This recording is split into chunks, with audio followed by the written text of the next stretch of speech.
Good evening, ladies and gentlemen. Welcome to this evening's live stream. There is much to discuss as ever. Do fire your comments in. I went into Edinburgh this afternoon, submitted my nomination papers to be a candidate again in the Collington Fairmile Head ward. There's a council by-election. There are council by-elections all over Scotland at the moment, mainly because a Labour councillor has got elected as a Labour MP. So they resign as a councillor and then there's a by-election. So I'm standing at this one in Edinburgh. We've got a couple of people standing up in, I think it's Aberdeenshire, rather than Aberdeenshire. And we've got someone standing in sort of Coatbridge, that sort of area as well. Maybe we'll have some more candidates. As ever, if you're interested in being a candidate, do let us know. If you've seen our newsletter, you'll see that we've listed a few of the wards as well where we don't have a candidate yet. But if you're interested in doing it, then do get in touch and you might well be able to help. Right, good evening, Mary. Right, I said there's all sorts of things going on. We sort of had a bit of a quieter spell. I feel like things are livening up a little bit, which is good in the sense there's things to talk about and get our teeth into and to campaign on. Not so good because most of these stories are not good news stories in terms of Scotland heading in the right direction. That's for sure. Right, just before we launch into those things, while more people are tuning in, there's a Fife branch meeting on Monday evening, Monday the 14th of October. That's 7:30 p.m. The Spiral Weave, our usual venue there. There's a meeting in just by Strathclyde Country Park on Wednesday the 23rd of October in the evening as well. Again, see our social media details for these will come out soon. It'll be lovely to see you at any of those. And of course, the main place where we would be delighted to see you is at our annual conference, which is coming up fast now, 9th of November, Saturday. It's just the afternoon, 1:30 till 5, and then a reception after, just a social function, 6 till 8, drinks and canapes, etc., which is included in the cost. And we would love to see you there. Our special guest speaker is Andrea Williams of Christian Concern. Quite a few of you will be familiar with Christian Concern and familiar with Andrea Williams. She's a great speaker. It's great that she's going to be coming along and sharing the time with us. So she's going to give a talk, and I'm going to have a bit of a discussion with her as well. So it's going to be a really good afternoon. Last year's conference was great. It was our biggest ever. Now this year, I would say, let's hope it's bigger still. So please make a special effort this year to come along, bring other people you think might be interested. To be honest, last year at the conference, we had some dubious characters there. We had some people who came from a different party, a party that I would probably say sort of fit the description, far right. I mean, why they wanted to come to our conference, I don't know. So there are a few characters you're thinking, I'm not sure why you're here. There's some other individuals you're thinking, I'm not sure you're really on our wavelength, I'm not sure you really get the values of the family party. But I think over the last year, these sort of people have generally gone. Some of them, for example, have moved to the Reform Party. So we've got a few gaps to fill there, and we would love to fill those gaps with people who really are on our wavelength, who really do understand our values, and really do want to act in a way that's in accord with our ethos as well. So yeah, we would love to see you at our conference. So please do try and get along to that. There'll be people coming from the four corners of Scotland, if Scotland has four corners. Now, our chairman in Stornoway is coming. I was speaking to him yesterday. So he's coming down all the way from Stornoway. So wherever you are in Scotland, I mean, unless you're in Shetland, it's not going to be more difficult than coming from Stornoway. So do come along. We would love to see you. Right, let's have a look what's been happening this week. There is plenty. Oh, actually, before we leave the conference, I will just paste the link into the comments for Facebook and YouTube again. So if you want to get your tickets right now, you can do that. That just reminds me, actually, a strange thing happened to the live stream last week. It disappeared from Facebook. I'm pretty sure people could watch it on Facebook, and then afterwards it should remain on our Facebook page for people to watch later. But for some reason it didn't. It just dematerialized at the end of the live stream and didn't appear available for people to watch later. So we're not quite sure what happened there. We don't suspect foul play. I don't think Facebook was picking on us for any reason. I don't think I said something very bad, so they deleted it. I think it was probably just some technical peculiarity. But let's see what happens this week. So, right, there are the ticket links. Right, what have we got? Right, Tesco Have you been following the Tesco story? I made a video about it last night, so I won't go into any great detail. This is the Tesco in Stornoway. That I was in there. When was it? Back in January, I think. I actually went into that Tesco. And the controversy is that the Tesco is now looking to open on a Sunday. Previously, it hasn't, because in Stornoway, not many things are open on a Sunday. They've really preserved the tradition of Sunday as a day of rest, which I think a lot of people there like that idea. They like the idea of a day of rest. They like not having to work. They like a day of peace and quiet. So it's a good tradition. So that's even leaving aside any religious aspect. There's a significant number of people who think it is wrong to work on a Sunday as well. So there's that aspect to it. As the family party, we're coming at the issue more from this could actually be good for a community, good for a society, good for a town, good for an area. So I think that people in Stornoway are making the point they think it is good for their area. And so we're right behind them in that. And we're every good wish to them in that campaign.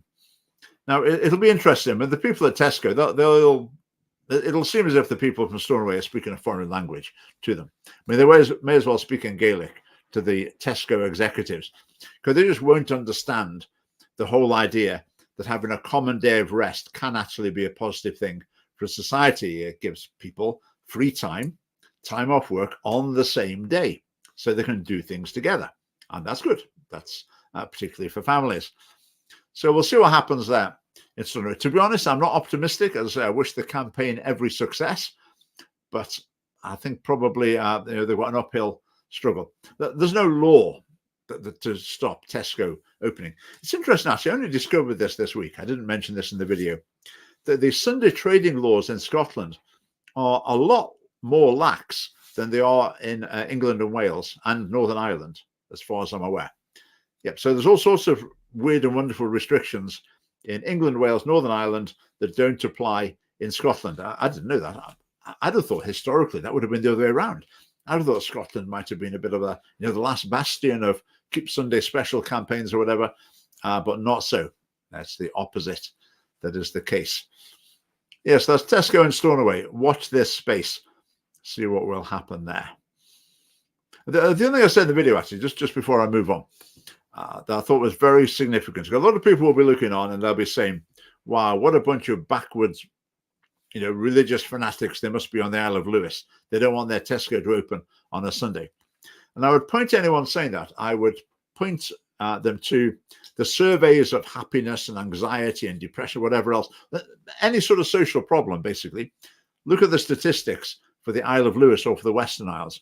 And almost always, it comes out as one of the happiest places to live in Scotland. People are most content. They're the least anxious, depressed, and whatever. If you look at the rates of crime and other social problems, extremely low.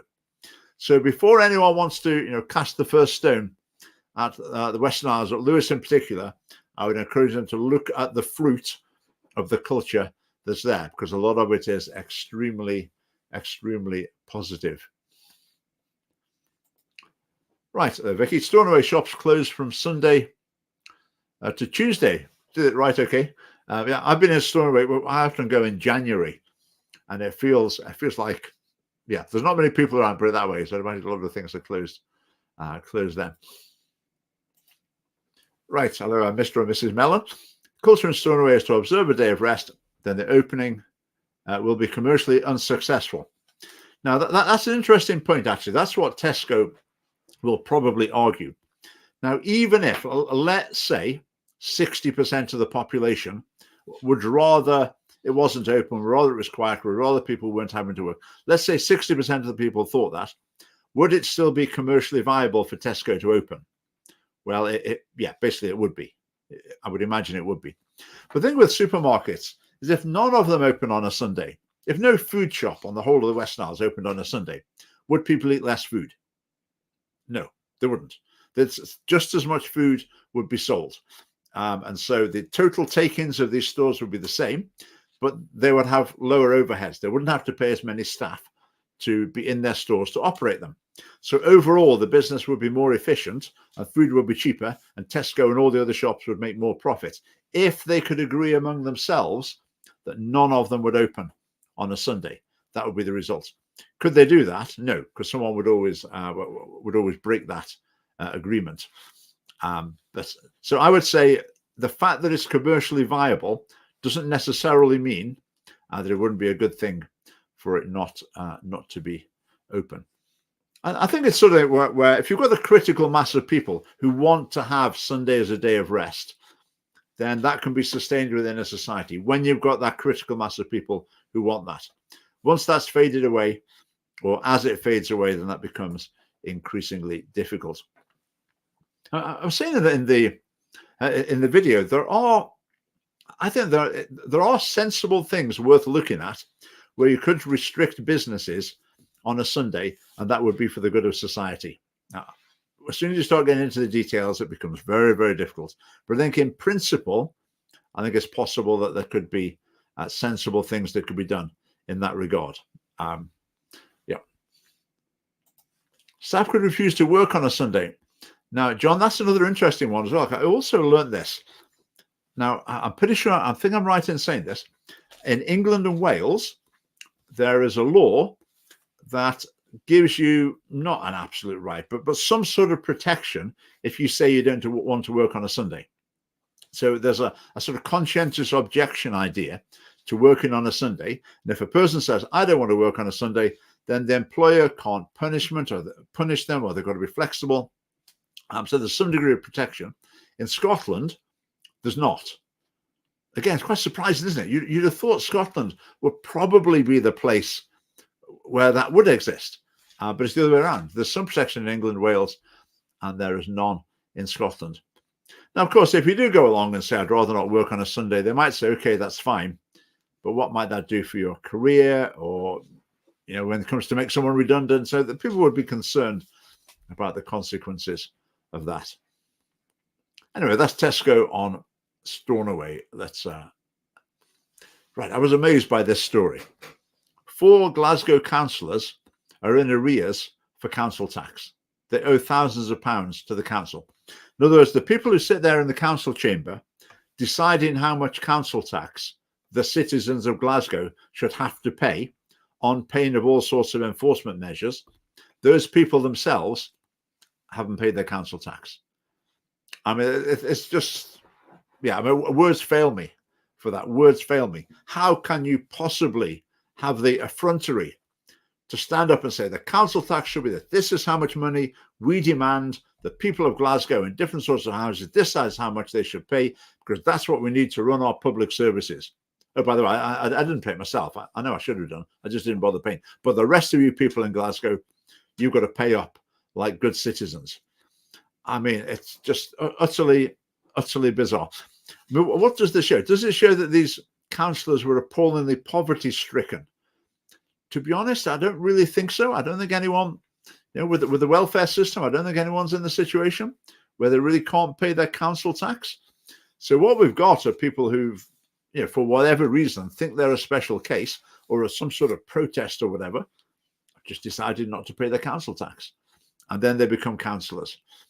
That's an interesting situation, to say the least. Now, I'd love to hear some of them being interviewed on this. I would imagine they've gone to great lengths to avoid finding themselves in front of a camera with a microphone under their nose for this. It was different parties as well. They weren't all from one party. Certainly one was from the Greens. I can't remember the other parties, Labour, SNP, I can't remember. But quite a shocking story. It just makes you realise again the calibre of people that are getting elected into these public offices. The selection process for such an important job, such an important, responsible job, the selection process is woefully inadequate. It's basically something like get to know everyone in the party, be reasonably popular, network, maybe tick the right diversity boxes, deliver a few leaflets, happen to live in the right place where they need a candidate, and then it's then handed over to the electorate, who basically vote by party.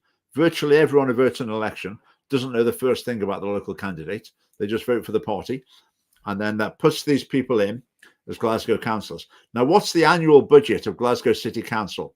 I think the last I heard of it was 1.5 billion. 1.5 billion a year. That's probably gone up by now. It's probably more like 2 billion a year. So this is a massively complex organization. And then you're putting in to run it people who are selected by that process. I don't see that as the recipe for good management of the of Glasgow City Council. It's a good recipe, well, maybe not too bad a recipe for getting someone who's sort of likable and a bit of a figure in the community to some degree. Okay, maybe you can find this, but is that necessarily the best person to be running a £2 billion operation? I'm not sure it is. I don't know what the solution to that is, but I think with same with the government as well. But with councils in particular, I think it's a really important question to ask about whether or not we've got a system that puts people in place who are suitable to do the job. Should we have a system where you vote for a party, then that party appoints someone to lead the council, for example? I mean, why not? I mean, let's say, for example, the Scottish Family Party's won the council elections. We've got a majority, and we need someone to run the council. So what we can do then, we can choose someone to run the council. We can advertise the job and choose someone who embodies our values or who's within the family party and put them in to do the job. I'm sure that would increase the caliber of management in councils, other levels as well. Right, council tax not spent wisely, very mismanaged. I'm certain that is the case. They waste a huge amount on pet projects. And I think with councils, the temptation is that they love to have something new they can go and have their photograph taken in front of. So, you know, the new community garden. So it'll open and they'll cut the ribbon, have their photographs taken, it'll be in the local papers, go back to it 5 years later, and it's all overgrown, no one cares about it, no one looks after it, and it's just a total mess. But by then, they're standing outside something else, having their photograph taken. So I think there tends to be sort of looking for short-term hits, looking for things where they can say, look at this is the new thing, haven't we done a great job? Rather than the maybe more mundane and routine business of managing facilities and services effectively over the long term. I'm sure there's many other similar things as well. Right.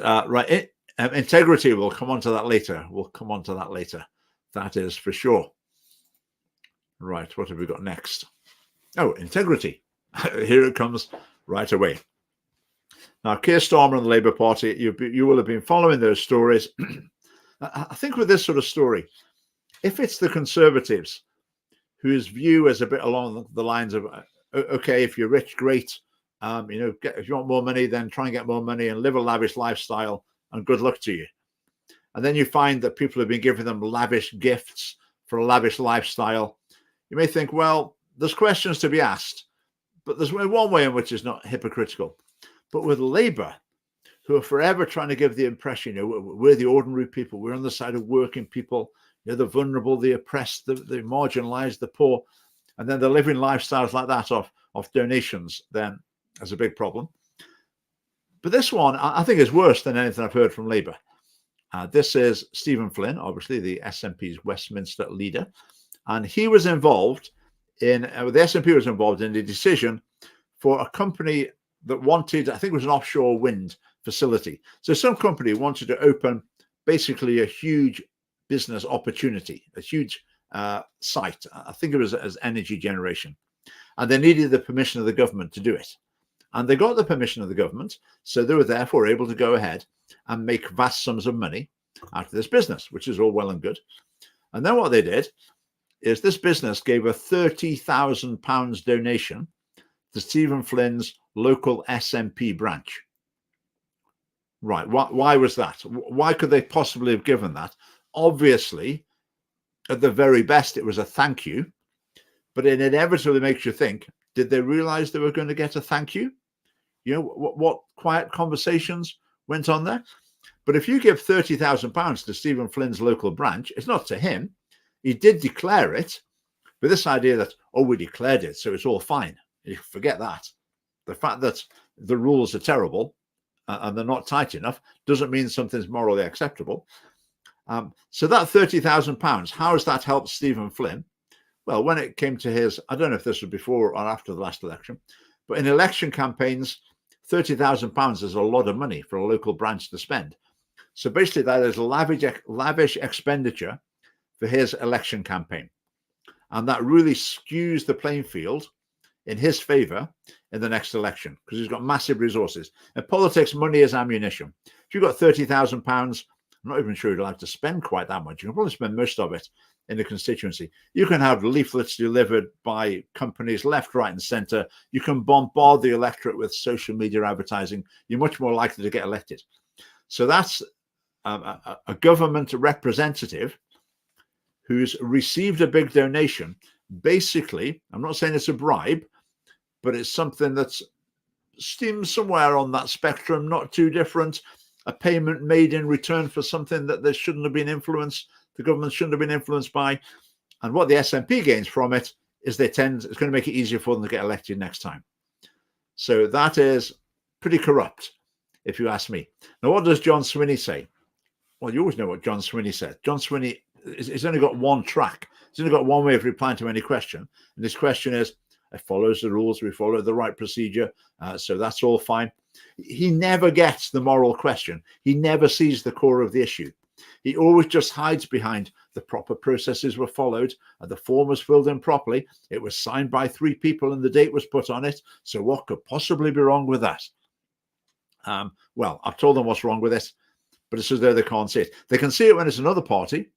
When it's their own party, they suddenly become completely blind to it, which I think is absolutely outrageous. I think that's such a serious issue, such a large amount of money. If that was before the last election, that calls into question the election result. If one candidate has an injection of £30,000 into their fighting fund, that is a major skew to the election. That's a major interference in the election. And I think that is just plain wrong. Broadening this out a little bit, a lot of political donations sort of come under this category. Now, let's say I don't know, you've got some sort of oil exploration business and you want to go drilling in the North Sea to find some oil, or you want to put up a big offshore wind farm or something, and you need permission from the government. Okay, right. What are you going to do to try and just grease the wheels of this process a little bit? You want to get on the right side of the government. Well, that's the SNP at the moment. Well, how about making a donation to the SNP? How about giving them £1 million? And maybe that might just help things along a little bit. And then the SNP will get that £1 million. What do they spend it on? They spend it on campaigning, which makes them helps them to get elected the next time, which is totally wrong. But then what might happen is this company might think, oh, I think we're going to get a Labour government next time. We need to hedge our bets. Let's give the SNP half the money. Let's give half of it to Labour just in case they get in. Eventually, they might think, well, maybe Labour have got in, or it's going to be Labour next time. Let's give all our money to Labour instead. Then we'll get our influence. So what this does is it basically results in money pouring in to the parties that people think are going to be in government. So they're not giving the money in order that their political priorities could be advanced. We agree with the values of the Scottish Family Party. So we're giving them the money so they can advance those values in the political system. These donations are not like that. They're saying, right, who's going to be in charge? We want to get the right decisions out of the people in charge. So we'll give them money as a bit of a sweetener just to try and help things along in the right direction. And as far as I'm concerned, it's got to stop. It's got to stop. The rules need to be tightened up an awful lot. Okay, just going back to the Sundays there. No one's ever argued that vital services, care, police, whatever, obviously they need to continue on a Sunday because they are vital. But things that are not vital, then I think they can be up for discussion. Right, that's Stephen Flynn. Not impressed, to say the least. I mean, how much do we hear about this? I mean, it's weekly. It's a weekly news item in newspapers in Scotland. Violence in schools. The latest thing, I think, is again said, particularly in Fife. When you hear about problems in in schools, Fife is often top of the tree. It's often the worst. It's in Fife that a teacher got stabbed in the neck by, I think it was a 16-year-old boy with a pencil. He stabbed her in the neck.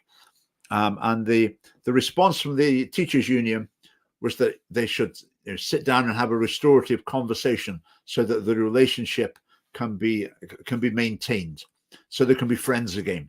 In other words, the other thing I've heard from Fife, this is years ago now, a teacher left teaching. She worked in a high school in Fife. She said she couldn't handle it because the pupils were allowed to swear in lessons. They weren't allowed to swear at the teacher, but they were allowed to swear at each other. So this teacher said, I'm not having this. I'm not going to spend my time in a classroom full of children hurling obscenities at each other. So she left teaching. And the other thing Fife schools are renowned for has been at absolutely the forefront of indoctrination, taking the kids to pride events, etc. So Fife schools, not a good picture. And needless to say, there's coming through in this area as well with violence. Now, this is one article by Neil Mackay. Neil Mackay is extremely hostile to the Scottish Family Party and to everything we stand for. So he's written this article, Violence in Schools, Everyone's Concerned, What Needs to be Done About It? And Neil Mackay's answer is the answer that probably a lot of educationalists think. Maybe speaking to some younger teachers, that quite a few of them would have this same answer as well. And the answer is, we need more support staff. So if you've got a boy who's kicking off, who's obnoxious, who misbehaves, then you've got to have someone with him all the time to try and keep him under control. So you just need to get more and more and more and more staff in the classroom. And then that's the way to keep a lid on it. I mean, really?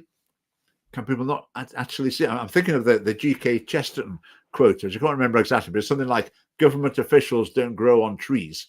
You have to pay them. And you can't just keep paying more and more and more and more of them. You can't just fit in the classroom more and more and more people to keep control of badly behaved children. Now, there's lots of factors in the background here. Family breakdown is one of them. The children's rights thing that teaches kids they can basically, no one's got the right to tell them what to do. I could talk about lots of different causes of it, but one I'd pick up on today in particular, one way of looking at this problem is that the core of it is like humanism, humanistic beliefs. And the core belief of humanism is that people are inherently good. So if people do things that are bad, that's because something's gone wrong in society. Some external influence has damaged them or misled them or corrupted them and led them to do something wrong. So if you can treat people well enough and encourage them and build them up and care for them, then they'll be perfect. So basically, children are little angels, and if you can just provide the right atmosphere for them, the right environment, then that's exactly how they'll behave. Right. Is there some truth in that? Is there some truth in the fact that if you treat people well, then they're likely to behave better? Yes, there is some truth in that. Is it the whole truth? No. No, it's not. Children are not little angels who just need to be given the space to develop into big angels. That's not the way it works. There's good and bad in all of us, and given half a chance, a lot of kids will be up to all sorts of things. They'll be pretty naughty. They'll be basically they'll be horrible to each other as well, given half the chance. I mean, that's quite common among children, and they need to learn the lesson. They need discipline. They need punishments. They need really straightforward explanation what's right and wrong, and they need to learn that adults are bothered about it. So when they do something outrageous, the adults don't say, I'm very disappointed in you. They're saying, what? You just can't behave like that. That's what sort of person are you? A real strong moral message, but the trend is towards all of that being dissolved away from Scottish schools, and it's all back to if someone's done something wrong, it must be someone else's fault. And I heard from someone who worked in a special school in Edinburgh where the behaviour was absolutely appalling, routine assaults on teachers with weapons, etc. And no matter what a pupil did, the staff always had to reply with the same words, and the words were, how can we better support you? So when you pick yourself off the floor, mop the blood off from where the pupils just punched you, you have to say, how can we better support you? And that, I think, is a very significant factor at the heart of the behaviour crisis in Scottish schools. In the Scottish Parliament, they talk about the problem, they talk around it, but do they come up with the solutions? No, they do not. Vicky, quite right. And the whole children's rights thing is, well, the schools are shooting themselves in the foot. They're basically teaching the children, no one's got a right to tell you what to do. you're on the same level as the adults. If any adult thinks they can just tell you what to do, then you should say, excuse me, have you not heard of children's rights? Let's negotiate this. Okay, you want me to be quiet in the math lesson, do you? Okay, but I want to talk to my friend. So let's have a chat and work it out, shall we, miss? And you can imagine how that goes in a classroom. So children have to face punishment for wrongdoings, not a slap on the wrist. I agree. Actually, the whole point of a punishment is that it's a deterrent, that it's unpleasant. With children, it's partly deterrence in terms of having an input to their thinking process. So if they think about doing the thing again, so let's say a boy's, punched a girl and then he gets punished, then if he thinks, right, she's annoying me, he'll maybe think, oh, right, oh, yeah, I don't want to have that punishment again, so we won't do it. So there can be that effect. But there's also just, I think, a subconscious effect. Part of educating children is training them. It's not necessarily that they understand, it's just that they're trained. It's like getting kids to say thank you. How many times does it take before kids say thank you naturally? I reckon it's somewhere in the region of like 10,000 times. You have to remind them again and again and again. And it's not a matter that they have to understand it. It's just training. It's just getting into the habit, getting into good habits. Yeah, and punishment can play a role in that. Right, so that's on. Children are taught that our brains are nothing more than fizzing chemicals. There's no moral accountability. It's no wonder we're seeing this crisis. I absolutely agree. And that is what they believe. That's what the government believes. That's what the Scottish government believes. And you won't hear it challenged from the other parties as well, because basically they lack any is maybe an exaggeration. They lack philosophical depth and analysis of these issues. That's why the Scottish government says, until you're 25, you're not really responsible for your actions because your brain isn't quite fizzing in the right way, not quite functioning properly. But according to this viewpoint, you're not responsible for your actions at any age. Because if your brain is just an electrochemical machine, then whatever you do, you couldn't have done otherwise. Your brain's just a machine. It took inputs and it gave its output. Nothing else in the universe was possible. In other words, you basically had to do that. So the idea that you punish someone for what they did and you say to them, you ought not have done that, but that just becomes meaningless because they couldn't help it. It's like saying to your computer, you naughty computer, you ought not have done that. I mean, that doesn't mean anything. The computer couldn't have done anything else. It just followed the instructions. It followed the laws of physics. And the dominant philosophy behind Scottish politics, all the parties really, is that that's what our brain is. It's just like an electrochemical machine. It follows the laws of physics.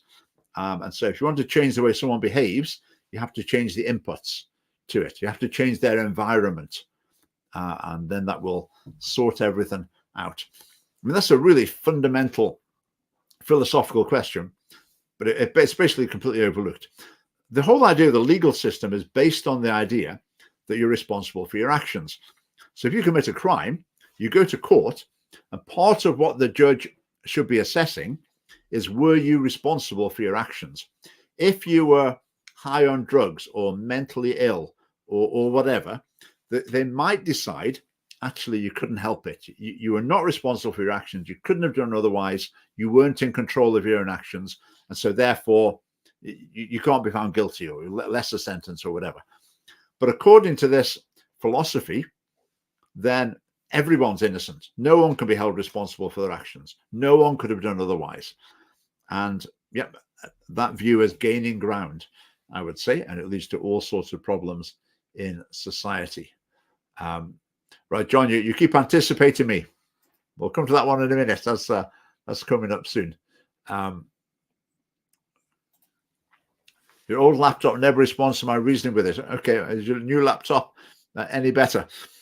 Yeah, I think they really do think that even with the smallest kids, if you can't reason it through with them, then you shouldn't do anything. But I think with little kids, very young ones, if they go to do something and you say no, then they understand what you mean. And if they keep doing it, then yeah, do something about it. Let them know that you can't just ignore that instruction.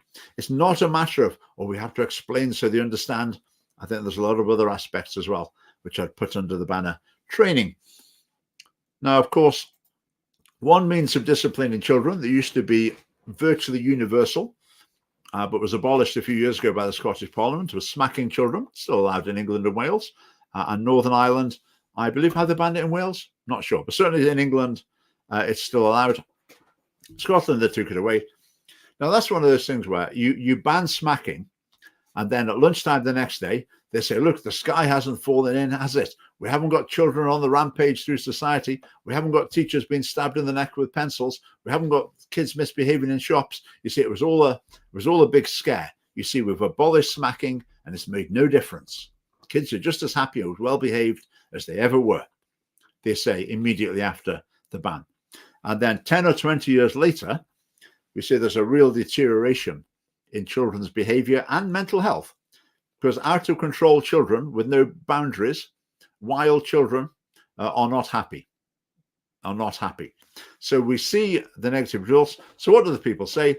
Do they say, we seem to be heading in the wrong direction here? No, they say we need more mental health professionals, because by the time it's 20 years later, no social scientist can isolate the cause. No one can look at the data and say, it was that smacking ban that did it. Because it would take years, decades for it to become apparent. So no one can isolate the cause. But obviously, intuitively, if you take away a means of discipline that traditionally parents have found very helpful around the world, it's not too far off universal around the world, take that away, and that's shifting the balance away from parental discipline away from parental discipline. So towards children being indisciplined. And that's the general trend in lots and lots of areas. And we're living with the consequences of it. So, that issue goes on. As I said before, it's only a matter of time before someone is killed in a school in Scotland. We've got pretty close to it sometimes. There was a teacher who committed suicide following, issues with a pupil, which I'd maybe even class that as someone dying as a result of these issues, but someone is going to be killed in school before too long. I mean, it's inevitable. It will happen. And when it happens, there'll be a big fuss. There'll be a big thing. And John Swinney will come out and say, we'll introduce a new 26-point policy, and we're forming a new committee to report to the analysis section. And then the group's going to take forward the plan. And then we've got an implementation phase, which we're going to take a pilot project. That's what we'll get. They haven't got a clue. They will not get to grips with the fundamental issue underneath it all. Right, it's time flying tonight. We need to move on. Everything's flowing quite nicely. So John Swinney, we were just on John Swinney. Well, I found this quite interesting. John Swinney visited a church last week, which is quite unusual, because generally politicians tend to spend their time in mosques and Hindu temples and Sikh temples having their picture taken. And it's quite rare to see them go to a church. But John Swinney went to a Catholic church. It's called Moss End Catholic Church. I know some of the people there. And he did a little interview. And the interviewer put him on the spot with a few things, which I won't go into those things. But an interesting thing that came out was that John Swinney said that his son goes to a Catholic school. I thought that's interesting, isn't it? Because John Swinney introduced the vulgar, corrupting, just appalling so-called sex education resources for use in schools in Scotland against very significant opposition, not least from me. And he stuck to his guns saying, no, this is what young people need. Young people need to see these sorts of appalling, vulgar images. They need to have pornography endorsed, that they need to have masturbation promoted, all these forms of sexual activity, etc., etc., etc. They need to be taught that illegal underage sex is a right. That's what they need. That's what John Swinney said, absolutely. For your children, when it comes to his own son, he sends him into a Catholic school where there's every possibility that they don't use those resources because they've got their own instead. So, no, should I say what a hypocrite? Or should I say it's probably never even thought about it? It's never even entered his head that that's what's happening, because it's just not an issue on his agenda. Now, we could ask him about it. And I know what he'd say. He'd say something like, all schools have to follow the national curriculum. and there's diversity in the approaches, but all schools are trying to meet the same targets, and the targets are about equality, diversity, and you can be found in this policy, and we've got a committee on this, and all schools, that's all you get. You would never get any response to the actual genuine issue at the heart of the question. Didn't answer any live questions. Yes, the interview was fairly. How would you put it? It was quite a friendly interview. It wasn't a sort of interrogation that was put through. Yeah, but John Swinney sidestepped quite a few issues. That is for sure. Yeah, the sex education resources are truly appalling. One of my great frustrations at the Scottish Family Party, well, frustrations. One of our targets, for our challenges, is how do we keep attention on them? Because when they were new, people were shocked and appalled and up in arms, and that was great. Now the damage has been done and they're in routine use. Generally, people are not so interested because they've heard that. But it's still, the harm has been done. So we need to fight against it. That's Mike. That's like Diane Abbott supports the comprehensive education, sent her kids to Brompton Oratory. Yeah, so it's famous for Labour politicians, isn't it, to send their kids to independent schools. When I was teaching, I taught the son of a Labour MSP, actually at Merkston Castle School, extremely expensive school. Yeah, I think that is often the case. I suppose the one consolation is they'll be having to pay more for it because they put VAT on school fees. So, right, what have we got up next? The SNP's secret strategy. Yeah. I think the SNP's got a new strategy, and I think John Swinney has decided that the SNP's had enough of fireworks and controversy. They don't want to be in big wars. They don't want another gender recognition reform battle on their hands. They don't want another hate speech battle. They don't want like huge crowds outside the Parliament gathering and protesting, people being up in arms about issues. They've really had enough of that. They're on the back foot. They've lost most of their MPs. They're worried they're going to lose a lot of their MSPs. They're worried they're going to not form the government next time. They're really in big trouble. So what can they do to try and set themselves on the right course again? I think Nicola Sturgeon, she would be thinking, right, what we've got to do is to push every progressive issue we can possibly think of, stir up a big controversy. Who cares? We'll stir up the controversy. I'll tell them they're all wrong and we'll do it in any case. And that's the way we run the country. But I think Swinney's thinking, oh dear, right, we're on a knife edge here. We need to be really careful. Let's go for an easy, quiet life a bit more. Now, I'd imagine Kate Forbes in the background will be tending to say, yeah, I agree. Partly because she thinks it's the best strategy, which I think it probably is. And partly because some of these things, in her heart of hearts, she's not too keen on doing them. In any case, so Exhibit A, conversion therapy ban. Now, Scotland was pushing ahead with maybe the most extreme conversion therapy ban in the world. Absolutely appalling. And the bill was drafted, it was all going forward, and it would have passed by a mile in the Scottish Parliament. But there might have been a bit of controversy about the including transgender thing, because there's feminists who oppose that. And everyone knows you have to listen to feminists. I mean, all the Christians and Muslims, whatever, who are concerned about the LGB bit, they would have been ignored. But it would have been a controversy about the trans thing. So what the SNP's done, they've said, okay, let's forget that. Let's just let Labour do it, because Labour will legislate for this and it will apply in Scotland as well. In other words, let them have the controversy. We'll keep out of it. Assisted suicide as well. There's just a hint that the Scottish government might be saying, let's just, let's not rush a bit. Let's just take our time. In other words, let's let Labour do it first in England and Wales. And if Labour do it first, well, it won't be so controversial when it comes along in Scotland. And I just feel that that's the flavour with the SNP at the moment. Anything for a quiet life. Let's just look as if we're trying to run the economy well and public services, NHS, education, which I think largely they're not. But that's what they want to be given the impression, that they're focused on these day-to-day issues rather than the latest controversy. Will it work? Not sure. Look at the way Labour's going. Who knows? Who knows? But I think it probably is the best way for them. Right, Mr. I was about to say Mr. or Mrs. Wizard, but that's a bit stupid, isn't it? Right, Mr. Wizard, obviously. SNP want pay per mile going to their coppers. Right, yeah. Labour are talking about that, aren't they? I don't follow UK politics as closely as I follow Scottish, but there is talk of them introducing a pay per mile car tax system, which is basically a tax on people who live in the countryside, tax on people who have to travel a lot, because some people just have to travel a lot. And if you're in the Highlands of Scotland, well, best of luck with that one.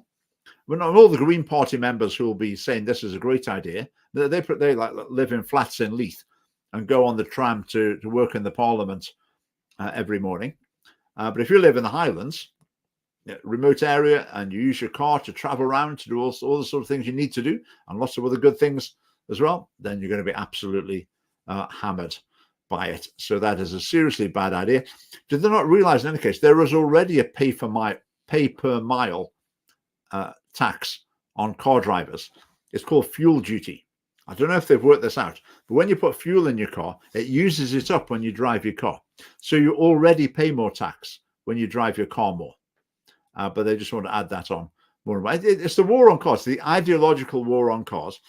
There's partly allegedly for environmental reasons, but also underneath it, I think there's a sort of hard left element. The idea that everyone being the same, going on a bus, that's quite socialist, that's quite equality. People having their own cars, doing what they want to on their own. Some people have this sort of car, some people have that sort of a car. Well, they're not so keen on that. So I think there's an underlying hostility to cars as an expression of choice, freedom, individuality, and to some degree meritocracy and elitism as well. Not everyone has the same sort of cars. So I think there's an underlying hostility to cars, and the climate change has given them an excuse to really try and hammer them. But I think at some point there will be a pushback against that. Same I was saying last week about power generation.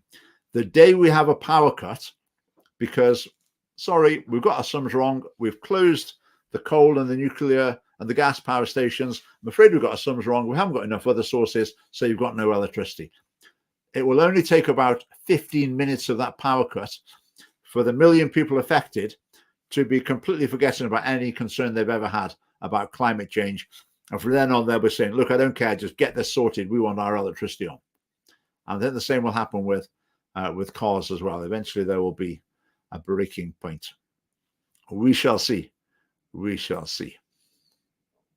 Yeah, I just put that on social media this week. And some people, it's quite remarkable. I'm thinking of one person in particular who I won't name him, but before the last election, he was very much saying, you know, if Labour are the ones who can beat the SNP in your constituency, vote Labour.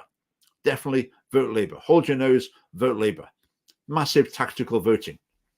And I think I'd just like to say to people, you know, how are you feeling about that now? That you've voted in this Labour government? Because some of the people who in the election campaign were saying, vote Labour to get the SNP out, they're now spending their whole time saying how terrible Labour are. And I'm just thinking, you can't do that. You can't spend 6 months saying vote Labour, and then immediately switch into saying, oh, Labour are a really terrible government, that this is really appalling. Look at the way they're behaving. So it doesn't make sense. It doesn't make sense. You can't vote for them and then complain about them. You've made your decision, you've made your bed, lie in it. Right, got lots of comments. Not making, yeah, I think these sort of resilience issues are very important. I sometimes think, you know, think about, say, the Second World War. War starts, then Churchill gets the cabinet together and says, right, we've got to start producing thousands more aeroplanes. Right, get on with it. How we're going to do it? And they say, oh, right, okay, we've got steel works, we've got coal, we've got loads of industrial factories, and we can start converting them to work out how we can start making thousands and thousands of aeroplanes. And they did. I mean, how would that work now? Okay, suddenly, you know, war, we need to start making, I think making thousands of aeroplanes would be impossible. Hundreds of aeroplanes. You know, let's get the factories converted. What factories? What are we going to make them out of? Well, we'll put an order to China to get the steel delivered. Nope, that ain't happening. So then these resilience issues are very important. Just that, so this is a separate issue that really strikes me as well with modern armaments. For example, in the Second World War, we need thousands of aeroplanes. so they go off and make thousands of airplanes. Now, things like a combat aircraft or a tank, whatever, they're so massively complicated and they take so long to make. And there's so many skills and complex equipment involved in it. Are we moving to the point where if there's a war, you've got what you start with, and that's about it? You can maybe make ammunition and some simple things, but in terms of the large-scale hardware or ships, say, in the Second World War, 3 aircraft carriers have been sunk this year. Let's build some more. Let's get another 5 built and get those going in a few months' time. That just can't happen anymore. And I do feel we're towards the stage where you've got what you start with, and if that's not enough, then tough, you're going to lose. And so I think defense planning, I'm sure it does to some degree, needs to take place on that basis. And I think there are grounds that we do need to strengthen our defense. Right, thank you. Not sure exactly what one of those things it was that you agree with, but that is great.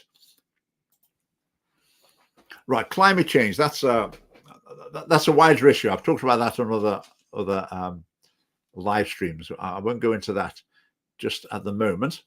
But yes, electric car sales are falling.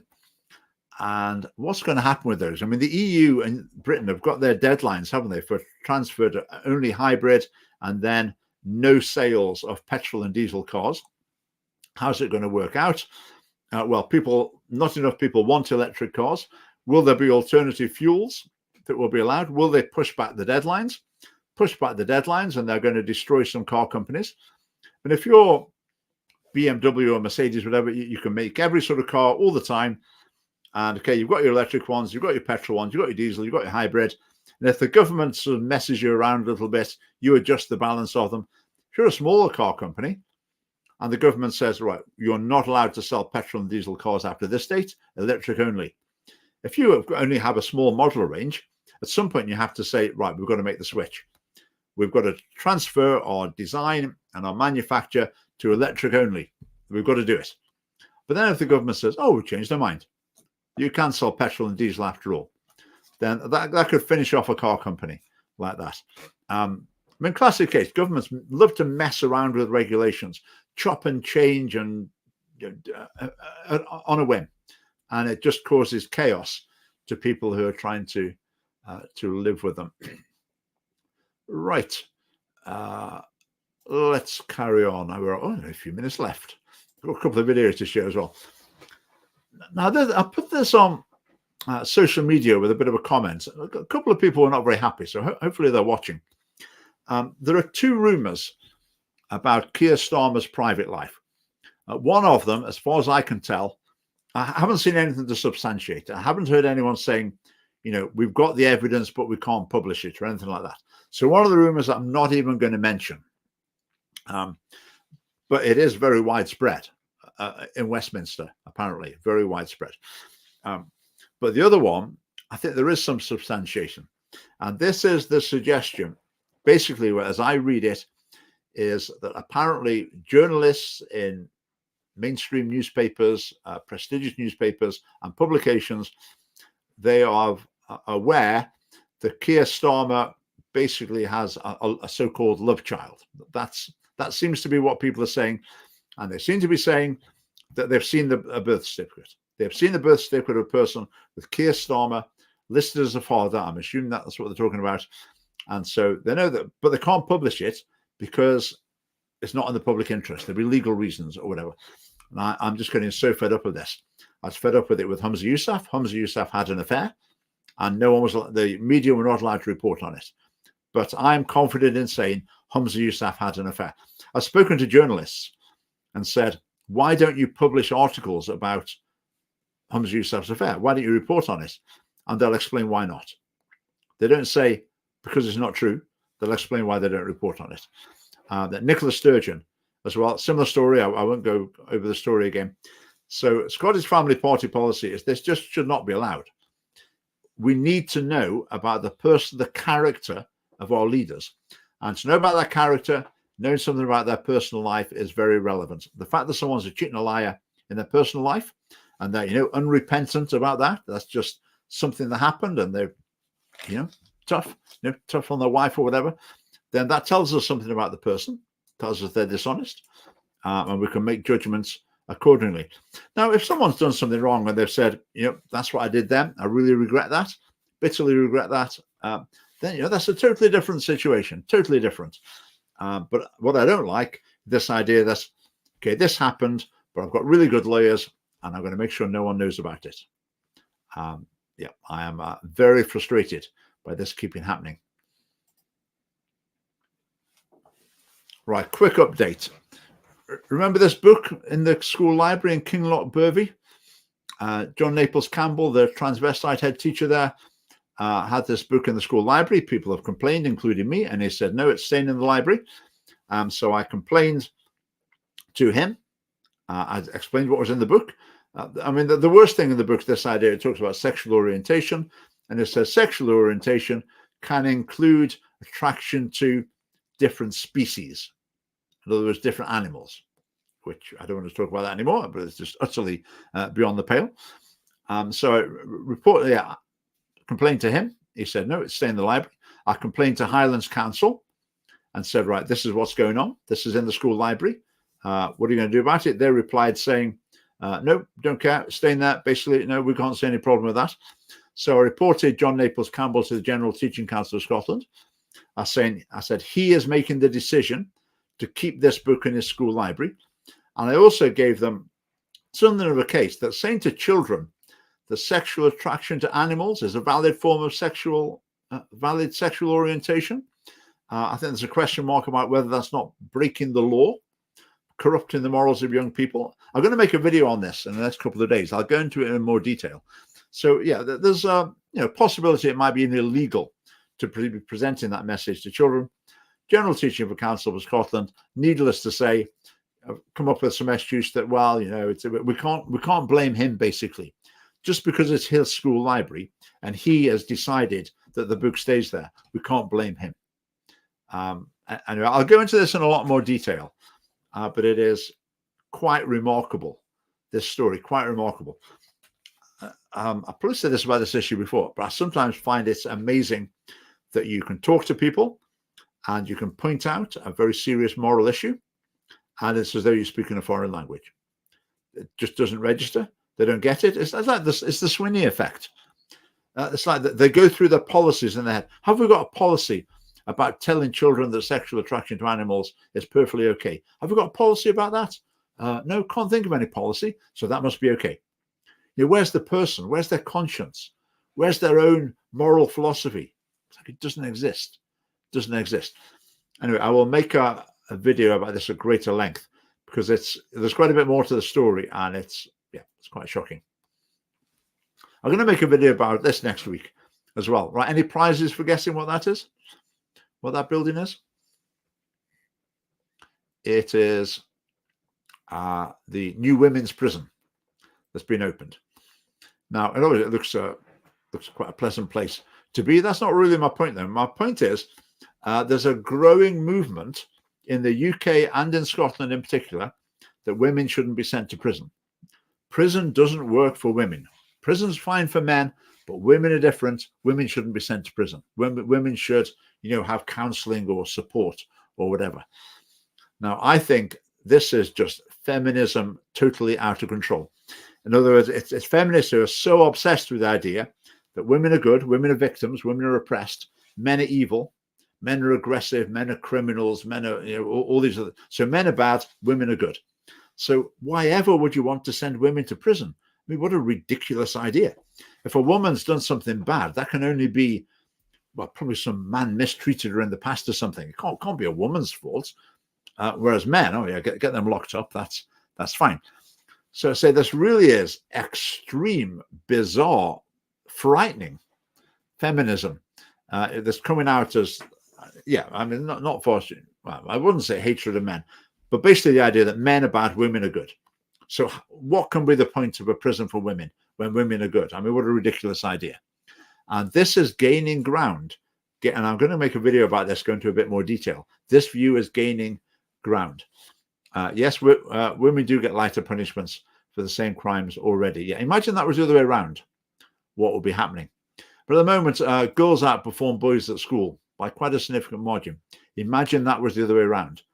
There would be a crisis meeting. There would be an emergency committee appointed.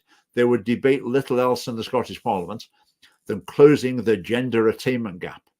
Because the other way around, they don't care. Right, so I've got 2 videos to show you in a minute. Before I do that, quick reminder, get your tickets for our conference not to be missed. Andrew Williams of Christian Concern is coming to speak. Right, I've just put the links in for YouTube and Facebook. Now I've got 2 very short videos to show you to finish off. Right, I'm going to start with a regular in the live stream. This is Maggie Chapman of the Scottish Green Party. Maggie holds some extremely unusual views. Just listen to this. There are people watching this debate and people who will hear it reported who are understandably afraid. Transgender people, non-binary people, intersex people, women who do not conform to conventional, Eurocentric or white assumptions of body shape, demeanour or dress. People who fear that they will be next to face exclusion, rejection, excoriation and hate. All right, how about that? And you get so the topic is basically transgenderism in sport. I find with these issues, I'm really bored of discussing the side issues, like women's sport and transgender athletes, trying to discuss how we're going to get the rules, having a debate about that. I'm really bored with this. I just want to say, repeal the Gender Recognition Act 2004. Let's just forget the whole issue, deal with it all in one go. Instead of trying to, there's a problem with women's sport, there's a problem with toilets, there's a problem with who should run the rape crisis centre, there's a problem here and there. Let's try and deal with all these separate issues. I'm just bored with it. It's just all got to go. Deal with it all in a wanna. Reject the ideology. But anyway, the point I showed that clip is she said that this was like white perceptions, prejudices, preconceptions, whatever. That's the real issue. Not like it's the views of white people, it's white expectations that are at the heart of the problem. I mean, it's just an insight into a view. I mean, is this the same MSP that said roads were racist a while ago? That roads were really for white men to get around primarily? I mean, it really is a twisted way of seeing the world. But it was just another little insight into the ideology driving the Green Party. I mean, could you imagine, for a start, being in a debate, trying to argue that men should be able to take part in women's sport, which is what she's effectively doing. But then she sees part of the problem is because it's based on the way that white people see the world.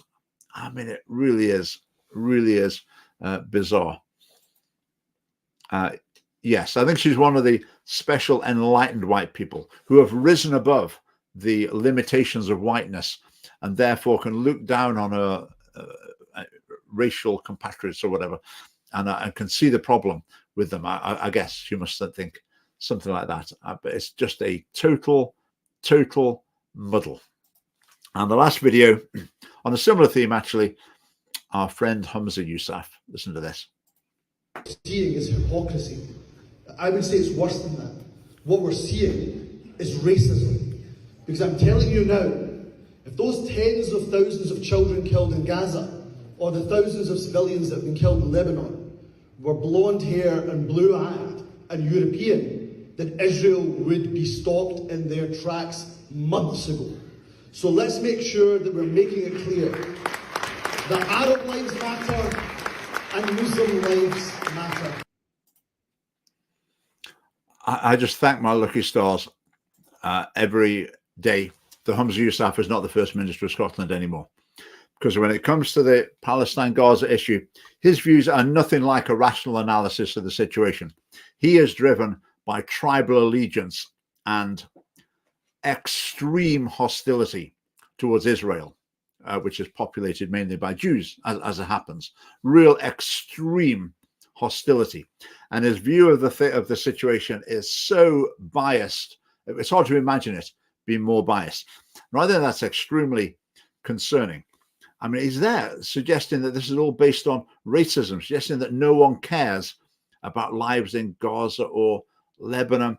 I mean, on the anniversary of the 7th of October terrorist attacks, all he could tweet was, let's remember all the victims of the last 365 days. So he couldn't even bring himself to point out the Hamas terrorist attack as an isolated issue and to commemorate that. Now, with these things, if you look through his comments, will he have ever condemned the Hamas terrorist attack? Yes, he will. He'll have said that somewhere. Will he ever have condemned some anti-Semitism somewhere? Yes, he'll have said that somewhere.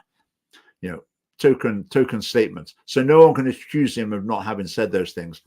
But if you look at the volume of what he puts out, it's just totally one-sided and really extreme.